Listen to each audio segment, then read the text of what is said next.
Prayagraj Samajwadi party और कांग्रेस से निषादों का वोट बीजेपी के पक्ष में करने के लिए बीजेपी ने संजय निषाद को उतारा है। बीजेपी की रणनीति को धार देने के लिए संजय निषाद ने राम निषाद मिलन स्थली से विधानसभा 2022 की चुनावी वैतरणी पार करने के लिए अभियान की शुरुआत की।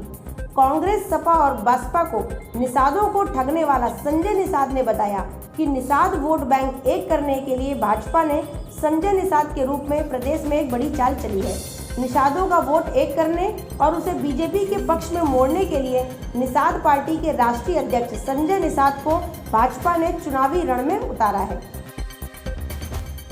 ऐसे कभी बसपा ने, कभी कांग्रेस ने, कभी सपा ने चला और ऐसे रात में 1 बजे रात को याद किया। हमारे पीयूष रंजन जी हैं, हमारे महाराज जी हैं, यहाँ के लोग महेंद्र जी हैं, इन लोगों ने भारतीय जनता पार्टी से बात कराई और गठबंधन कराया और हम लोग 2019 में एक ऐतिहासिक जीत। अब डॉक्टर साहब अब 2022 का इलेक्शन आप भारतीय जनता पार्टी के साथ मिलकर लड़ रहे हैं, तो अब कितनी सीटें मिलने की भी उम्मीद है, कितनी सीटें की मांग कर रहे हैं आप? सीट नहीं, जीत के लिए न भारतीय जनता पार्टी लड़ रही है न निषाद पार्टी, अब एनडीए लड़ रही है जी। एनडीए गठबंधन है, वो जीत है। जितना लक्ष्य निर्धारित किया एनडीए ने उससे ज्यादा जीत कर देने का लक्ष्य। नहीं, हम अगर सिर्फ निषाद पार्टी की बात करें तो निषाद पार्टी को कितनी सीटें मिलने? निषाद पार्टी नहीं, न भाजपा है, भाजपा एनडीए एक घटक है और एनडीए के घटक के दल हम पार्ट हैं। और अभी हम लोग एक रैली 15 नवंबर को लखनऊ में एक ऐतिहासिक रैली 15 सितंबर 2016 को किया था। अभी 15 नवंबर 2021 को होने वाला है।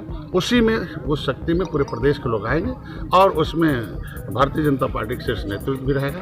उसी समय तय हो जाएगा कि निषाद को कितना देना है, कितना लेना है। तो निषाद पार्टी सिर्फ निषादों को लेकर चलेगी कि सभी वर्ग को लेकर चलेगी? निर्बल इंडियन शोषित हमारा आंदोलन है जी। और ये उन निर्बलों की जिसकी आवाज़ आज तक दबाई गई है, जिनका हिस्सा छीना गया है, चाहे वो गाँव में किसी भी धर्म बिरादरी का। पहला मेरा उद्देश्य है पार्टी का कि सत्ता में आने पर सदन में पहले आवाज़ उठाऊंगा कि गाँव में पहले जिस भी जाति धर्म के गरीब लोग हैं उनके बच्चों को स्किल डेवलपमेंट के लिए IAS PCS बनने के लिए कोचिंग होनी चाहिए फ्री का। संजय जी, अभी एक ट्वीट किया गया है, पहले निषादों के लिए लड़ते थे लेकिन अब अपने परिवार के लिए लड़ रहे हैं, क्या कहेंगे?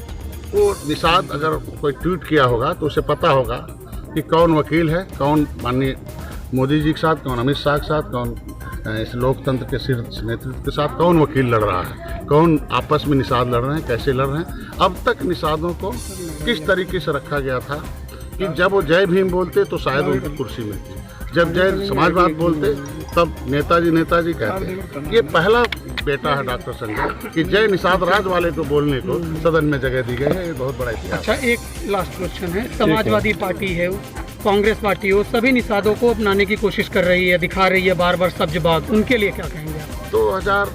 1992 से पहले दलित आलू थे जिसको चाहते थे सब्जी में लगाते हुए काम करते थे, चाहे कांग्रेस हो, चाहे सपा हो, चाहे कोई भी हो। जब वो चालू हो गए तो आज दलितों के ऊपर कोई लूट नहीं है। यादवों के ऊपर भी कहते थे ये लेवी लगा हुआ है। झुग्गा भरोट पर पौवा का लेवी लगा था, तब इनके ऊपर लूट था। वो आदत बनी हुई है सपा बसपा कांग्रेस की कि इन्हें पौवा पिला लो और ऊट लो। लेकिन अब इसमें ऊपर निषाद पार्टी का लेवी लग गया है।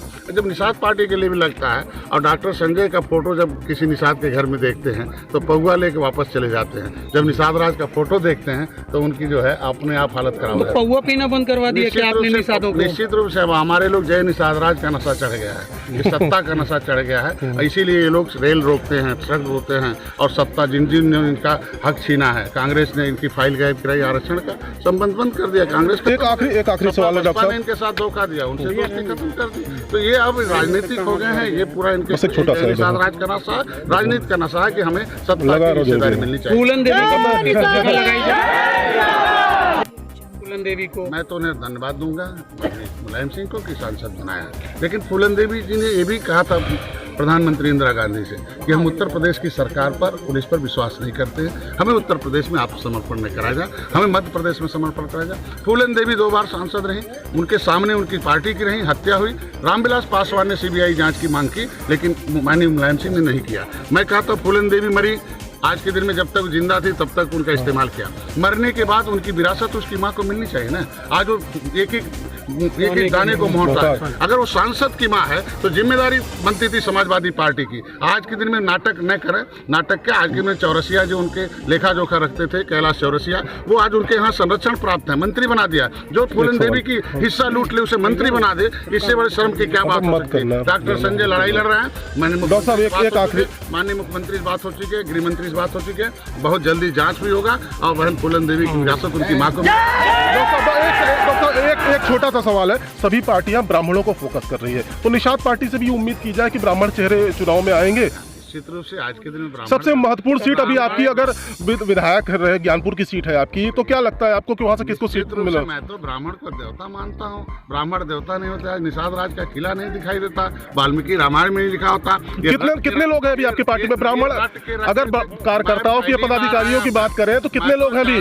भी नहीं था निषाद राज का किला कहाँ है। पूरे देश के 18% मछुआरे नहीं जानते थे, इलाहाबाद के निषादों को नहीं पता चलने दिया। डॉक्टर साहब, मैं पूरी बात होनी चाहिए, 37 वर्ष किला खुदाई हुआ नहीं जान पाए थे, लेकिन हमने जनाया और वो ब्राह्मणों का देन है कि जिन्होंने अपने मन। अभी आपकी पार्टी में कितने ब्राह्मण है डॉक्टर साहब? हमारा पहला विधायक ब्राह्मण है, दर्जन भर ब्राह्मण है, कम से कम दर्जन भर ठाकुर, हर बिरादरी के लोग मेरे पास है। ऐसा नहीं कर सकते। मैं पहली आवाज माने मैं विजय मिश्रा जी के लिए मैंने उठाया, उनकी जांच होनी चाहिए, जांच में अगर दोषी हो तो सजा मिलना चाहिए, उनके खिलाफ जांच जरूर होना चाहिए, जो अधिकारी दोषी उन्हें सजा मिलना। हम कहते नहीं ब्राह्मण का ही निषाद, ये दोनों पॉलिटिकल हैं और दोनों को इस तरीके से आज के दिन में ये तो कम से कम धन्यवाद होगा ब्राह्मण समाज को, निषाद समाज को। हर एक पार्टी के लोग ये कहने लगे कि उत्तर प्रदेश की 2022 की सरकार के किंग मेकर तो वही है निषाद और ब्राह्मण समाज है, तो मैं इसलिए बंद। चलिए।